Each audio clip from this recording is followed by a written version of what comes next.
Bismillahirrahmanirrahim. Assalamualaikum warahmatullahi wabarakatuh. Yang terhormat Ibu dosen pengampu Profesor Dr. Hajah Aan Hasanah MPD, kemudian Ibu Elin Nailur Rohmah MPD.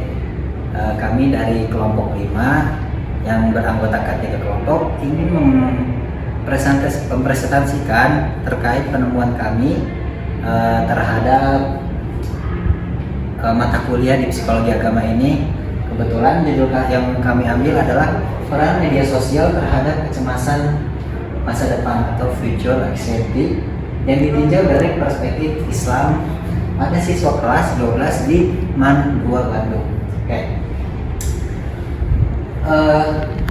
Bahasan pertama adalah kami menemukan bagaimana latar belakang realitas kecemasan masa depan di era digital. Nah, yang kita ketahui bahwasanya media sosial itu ini menjadi bagian yang tak terpisahkan di kalangan kehidupan remaja.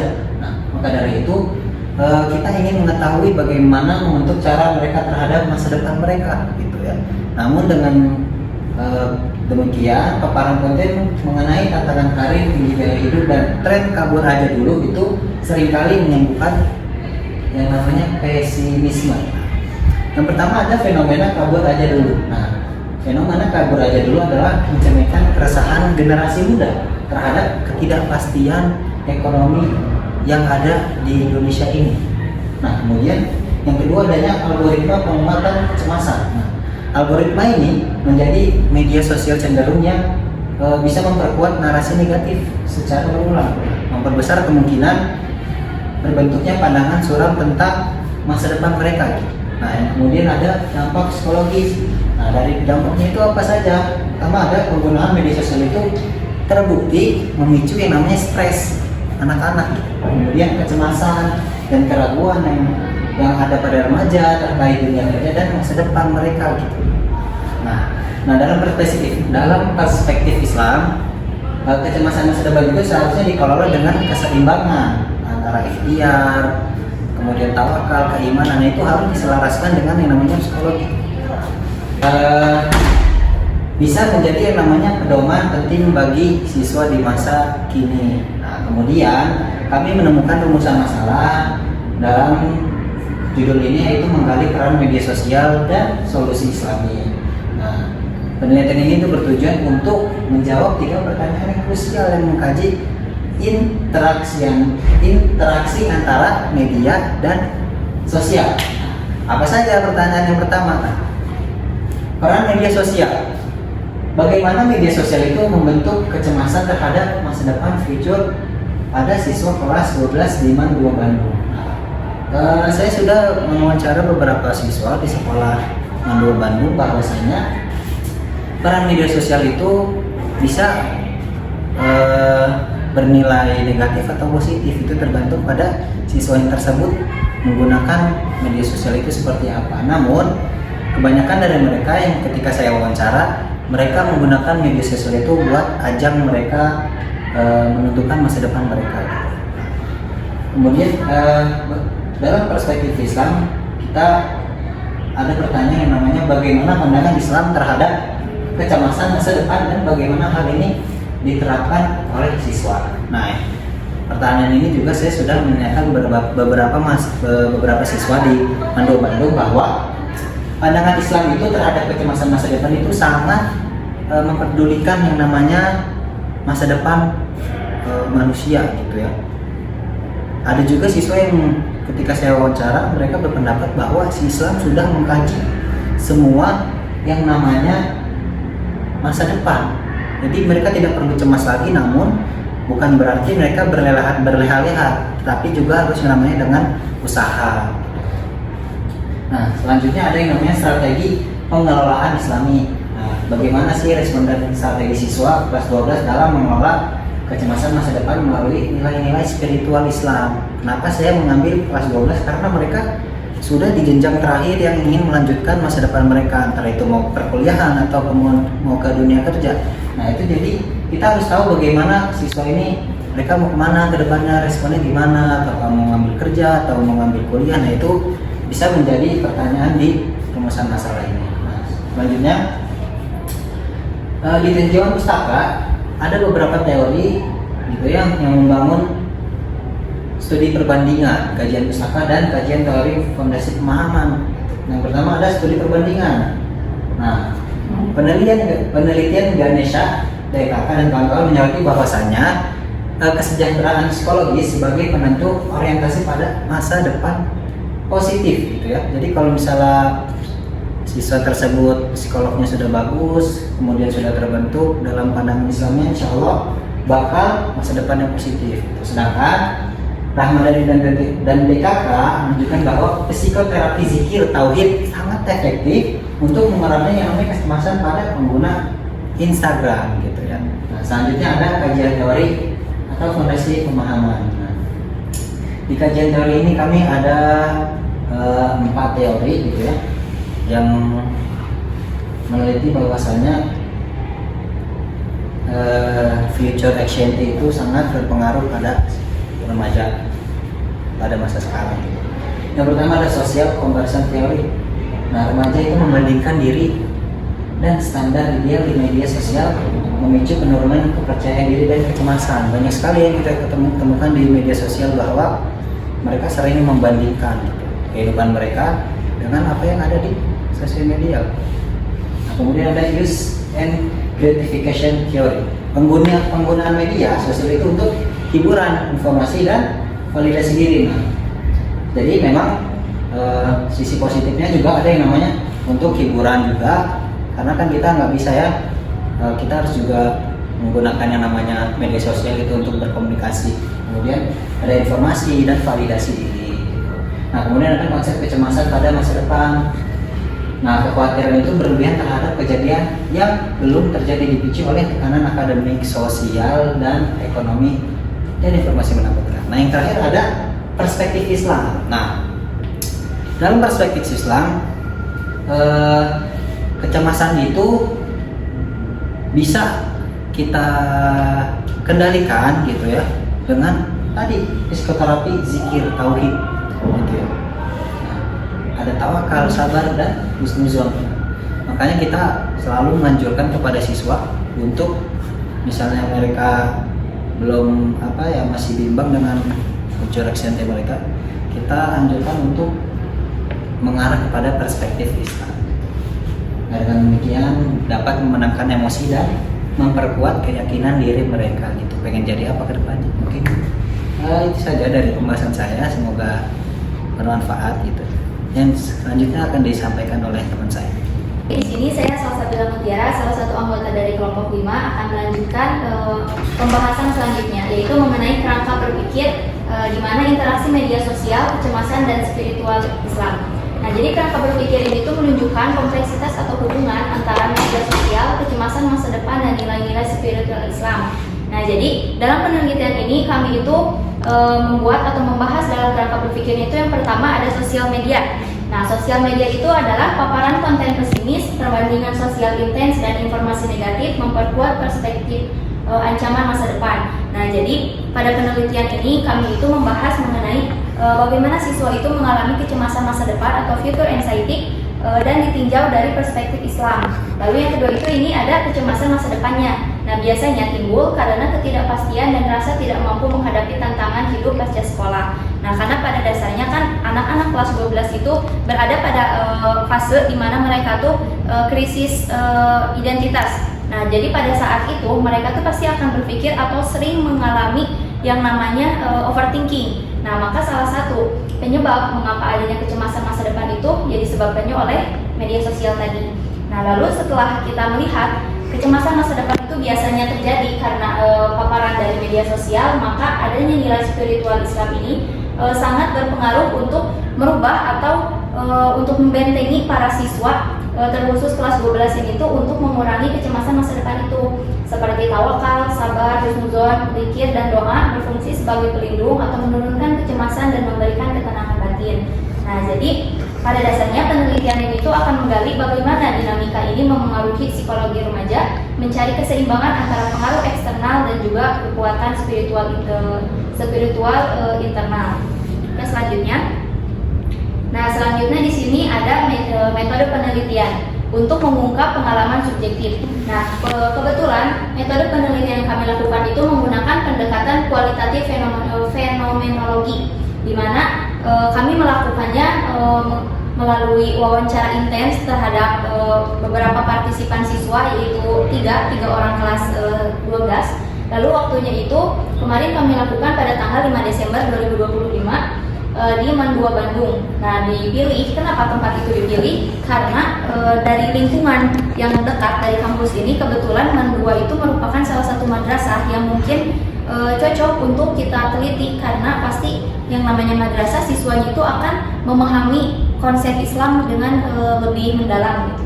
Lalu sumber datanya itu adalah partisipan 3 siswa kelas 12, dan teknik pengumpulan datanya itu wawancara mendalam seperti tadi saya jelaskan, dan analisis datanya itu menggunakan analisis tematik, di mana ada reduksi, pengkodean, kategorisasi, analisis tematik, dan juga interpretasi dan penyimpulan. Lalu yang terakhir itu dari metode penelitian ada uji keabsahan. Nah, uji keabsahannya itu menggunakan triangulasi sumber dan teknik. Nah, itu apa tuh yang disebutkan tadi, yaitu membandingkan informasi antara partisipan satu dengan partisipan yang lain, karena kan setiap siswa pasti akan menjawab dan memiliki pemahaman yang berbeda. Lalu yang kedua itu uji keabsahannya itu member checking atau konfirmasi hasil interpretasi dengan partisipan. Oke, selanjutnya, nah di sini itu ada hasil penelitian yang pertama. Nah, berhubung kami mewawancarai 3 partisipan, nah ini adalah hasil penelitian yang pertama, yaitu peran media sosial dalam membentuk kecemasan. Nah, jadi penelitian itu menemukan bahwa media sosial itu ternyata memiliki pengaruh yang sangat krusial gitu terhadap kecemasan masa depan anak. Penggunaan media sosial sehari-hari itu juga bisa menimbulkan atau memberikan kecemasan yang berbeda-beda terhadap setiap anak. Jadi bila mana anak itu melakukan atau menggunakan media sosial lama, maka paparan yang diberikan oleh media sosial itu juga berbeda dengan anak yang lain. Nah, lalu yang kedua itu ada konten pemicu kecemasan. Nah, biasanya berdasarkan wawancara kemarin, ternyata konten pemicu kecemasan yang pertama itu adalah kesulitan masuk perguruan tinggi. Nah, karena biasanya peserta didik atau terkhusus kelas 12 itu akan merasa overthinking atau merasa cemas akan masa depan bila mana dikaitkan dengan seleksi masuk perguruan tinggi gitu. Karena kan kita tahu perguruan tinggi, ketika kita ingin masuk ke suatu perguruan tinggi itu ada yang namanya kayak tes, dan tesnya itu pasti berbeda-beda setiap PTN-nya. Lalu yang kedua itu kontennya, yaitu sulitnya mencari pekerjaan. Nah, karena biasanya ketika kita kuliah mengambil jurusan apa, itu belum tentu kita tuh memiliki masa depan dalam pekerjaan kedepannya gitu. Nah, maka dari itu salah satu penyebab siswa kelas 12 itu memiliki kecemasan masa depan atau future anxiety. Lalu yang ketiga itu ada ketidakpastian masa depan.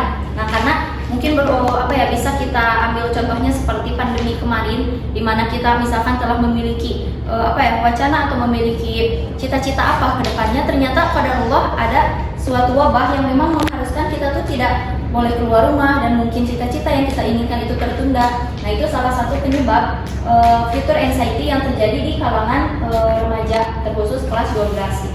Nah, jadi pada penelitian yang pertama ini, kesimpulannya konten ini tuh memicu kekhawatiran spesifik seperti takut gagal di kampus impian, lalu kebingungan pilihan alternatif, dan prospek pekerjaan yang tidak pasti. Nah, mungkin cukup sekian, akan dilanjutkan oleh rekan saya. Terima kasih. Betul, satu jawaban. Nah, di sini saya Aulia Anastasia melanjutkan pembahasan dari rekan saya. Yang selanjutnya itu ada hasil penelitian yang kedua, yaitu perspektif Islam dan strategi pengelolaan kecemasan. Jadi di tengah tekanan yang ditimbulkan oleh media sosial, siswa itu menemukan kekuatan dalam nilai-nilai spiritual Islam dan dukungan sosial. Adapun dari dampak kecemasan dalam segi positif maupun negatifnya, yaitu yang pertama ada rasa ragu, tertekan, kehilangan motivasi, dan juga overthinking. Yang selanjutnya, akan tetapi hal itu juga menjadi dorongan untuk meningkatkan usaha akademik dan persiapan seleksi. Seperti yang tadi rekan saya paparkan, terkhususnya di anak-anak kelas 12 pastinya overthinking gitu untuk mereka melanjutkan ke jenjang selanjutnya, yaitu PTN. Sebagaimana yang kita tahu, kalau misalnya kita mau masuk ke PTN itu harus melalui seleksi yang lebih ketat. Nah, Akan tetapi hal ini juga membawa dampak positif bagi si peserta didik. Kenapa? Karena munculnya rasa takut, rasa kehilangan motivasi dan overthinking juga di waktu yang sama bisa memunculkan motivasi mereka atau motivasi belajar mereka.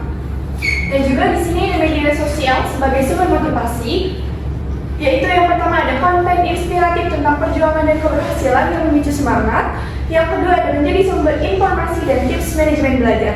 Contohnya di sini untuk konten inspiratif tentang perjuangan dan keberhasilan memicu semangat, seperti yang kita ketahui biasanya muncul di bulan Februari, itu sudah mulai banyak konten-konten yang keterima SNBT atau PTN-PTN.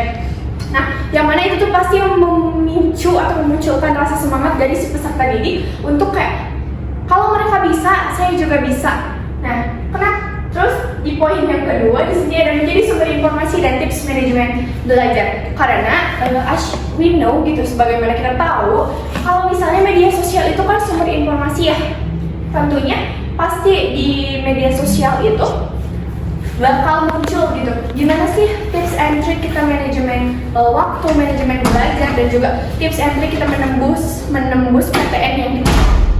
Nah, hal itu menunjukkan bahwa dampak dari media sosial itu sangat dipengaruhi oleh bagaimana siswa memfilter konten dan mengelola perspektif mereka. Nah, lalu di sini ada dukungan sosial. Pertama, ada dukungan dari orang tua, teman, dan guru BK sangat penting dalam mengurangi kecemasan.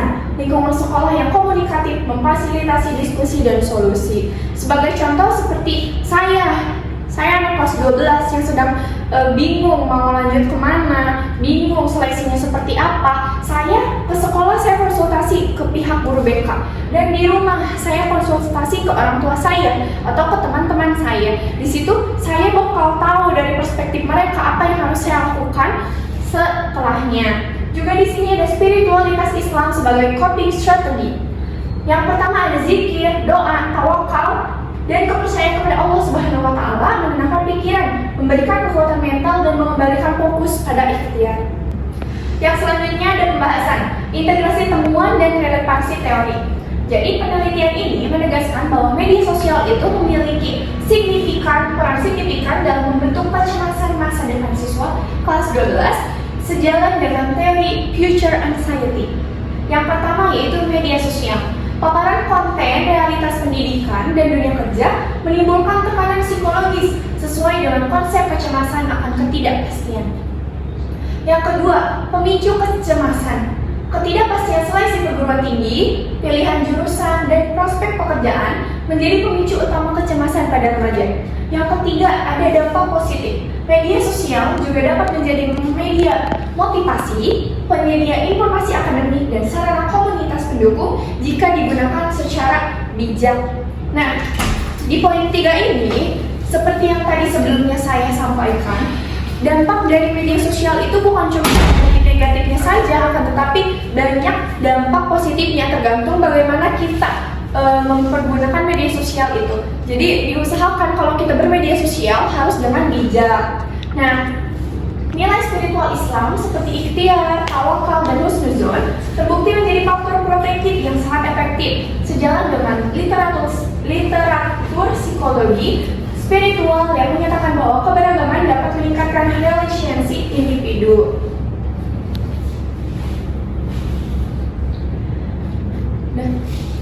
Yang terakhir itu ada kesimpulan. Jadi untuk menemukan keseimbangan di tengah ketidakpastian, penelitian ini menggarisbawahi bahwa media sosial memiliki pengaruh signifikan terhadap kecemasan masa depan siswa kelas 12 di MAN 2 Kota Bandung.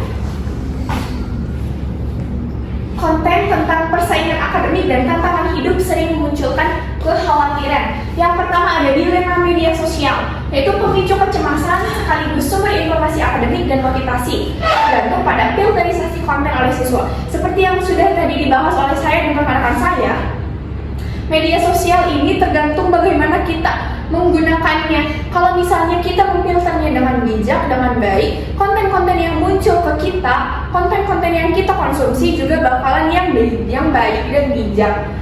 Begitupun sebaliknya. Yang kedua, ada dukungan sosial. Di sini orang tua, teman, dan guru BK memiliki peran yang sangat krusial gitu dalam menenangkan dan membimbing siswa, terkhususnya anak-anak kelas 12 dalam mereka menentukan masa depan mereka setelah mereka lulus dari jenjang MAN ini.